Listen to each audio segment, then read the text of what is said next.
Welcome back to my channel. तो आज हम French society during the late 18th century से स्टार्ट करते हैं। In 1774 Louis 16 of the Bourbon family of king ascended the throne of France. 1774 में Louis 16 जो है वो बर्बन फैमिली के जो राजगद्दी है उस पर वो बैठ गए थे। 20 year old and married to Austrian princess Marie Antoinette, और उन्होंने 20 साल की उम्र में मैरी एंटोनेट से शादी कर ली थी। New king find empty treasure because of long year of war.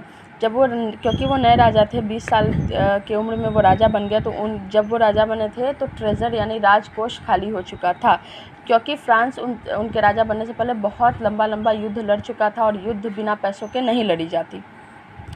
Added to this was the cost of maintaining an extra vacant court of the immense palace of Versailles। अब immense palace Versailles जो palace है उस पर ज़्यादा, इमेंसन का मतलब क्या होता है या इमेंस का मतलब क्या होता है, अत्यधिक, और एक्स्ट्रा वैकेंट का फिजूल खर्ची। तो अत्यधिक फिजूल खर्ची जो है पैलेस ऑफ वर्साइल पे हो गया, जिसके कारण राजकोष और खाली हो गया। Under Louis 16 France help the 13 American colonies to gain independence from common enemy Britain. अब लुई 16 के नेतृत्व के अंदर में फ्रांस ने 13 अमेरिकन कॉलोनीज़ को उनको आज़ादी पाने में मदद कर दी। किससे? ब्रिटेन से। और उस ज़माने में ब्रिटेन जो है वो अमेरिका और फ्रांस दोनों का कॉमन एनिमी था, तो लुई 16 ने उनकी मदद की। This war added more than 1 billion livre raise to more than 2 billion livre debate. अब क्या हुआ कि जो युद्ध हुआ था, लुई 16 ने मदद की थी, इसके कारण जो कर्ज 1 बिलियन का था उसमें और 1 बिलियन लीवर ऐड हो गया, तो टोटल 2 बिलियन का लीवर का कर्ज हो गया फ्रांस पे। Lender who gave state credit began to charge 10% interest on the loan. जिन लेंडर्स ने लोन दिया था स्टेट को, उन्होंने अब उस पर 10% टैक्स और बढ़ा दिया।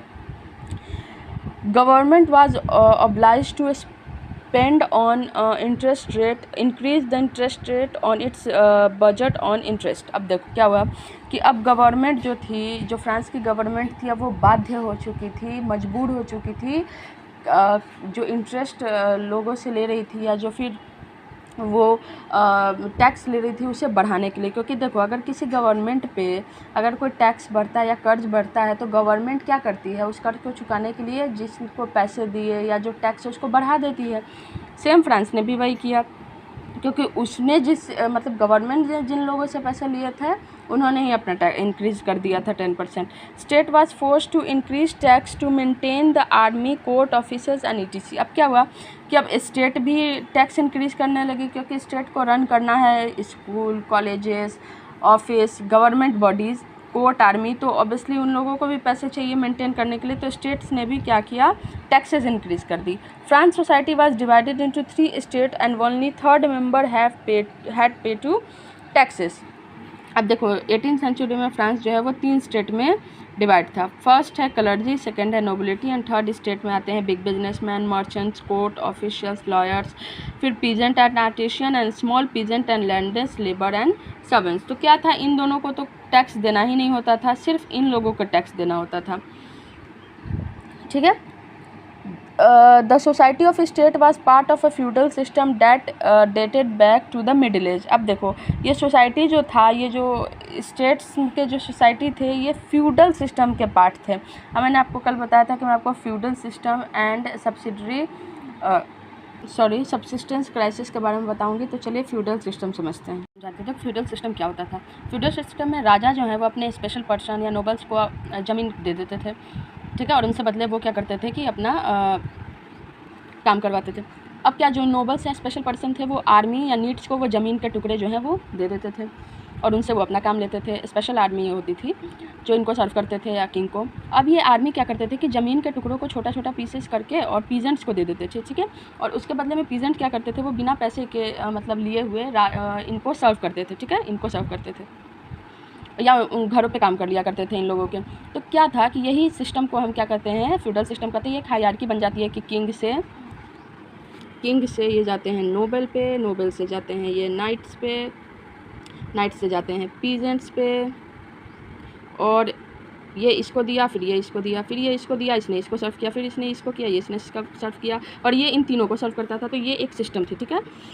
सब्सिस्टेंस क्राइसिस क्या हुआ कि जब आपका बहुत बड़ा हेवी क्राइसिस हो जाए, जहाँ पे आपको खाना तक खरीदना महंगा पड़ जाए, आपके बेसिक जो आप जीवन जीते हैं जो चीज़ें होती हैं वो बहुत ज़्यादा महंगी हो जाएँ, सब चीज़ कोलैप्स कर जाए, उसे सब्सिस्टेंस क्राइसिस कहते हैं। तो आप समझ गए ना कि सोसाइटी फ्यूडल सिस्टम पे कैसे चलती थी। ओके, अब चलते हैं। Old regime is the term to describe the society of France before 1789। 1789 से पहले जो ये सोसाइटी थी, जो अभी तक हमने पढ़ा है, इसको क्या कहते थे? ओल्ड रेजिमे। 90% पॉपुलेशन पीजेंट्स, 90% जो पॉपुलेशन थी वो क्या थे? पीजेंट्स थे। इस पीजेंट्स में से कुछ ही लोग जो थे वो क्या करते थे कि ज़मीन खरीद सकते थे, बाकी लोग दिए हुए ज़मीन पे काम किया करते थे। 60% ऑफ लैंड जो थे वो अमीर लोगों, नोबल्स और चर्च और कुछ रिच थर्ड स्टेट के पास थे। अब रिच थर्ड स्टेट में क्या हुए? बिजनेसमैन, कोर्ट के लोग, लॉयर, मर्चेंट्स, इन लोगों के पास हुआ करती थी। अब यहाँ कुछ वर्ड मीनिंग देख लो। क्लर्जी मतलब कि पुरोहित या पादरी, नोबिलिटी मतलब कि अत्यधिक प्रतिष्ठित लोग, ये सब पीछे की है। ये लीवर मतलब कि लीवर क्या होता है? ये करेंसी होती है जो कि 1 पाउंड ऑफ सिल्वर के बराबर होती है। बाकी तो ये सब है एक्स्ट्रा वैकेंट फिजूल खर्च। नेक्स्ट पार्ट में, पार्ट 3 में मैं आपको आगे का बताऊंगी, तिथ्स और टैली सब के बारे में। Thank you so much for watching my video.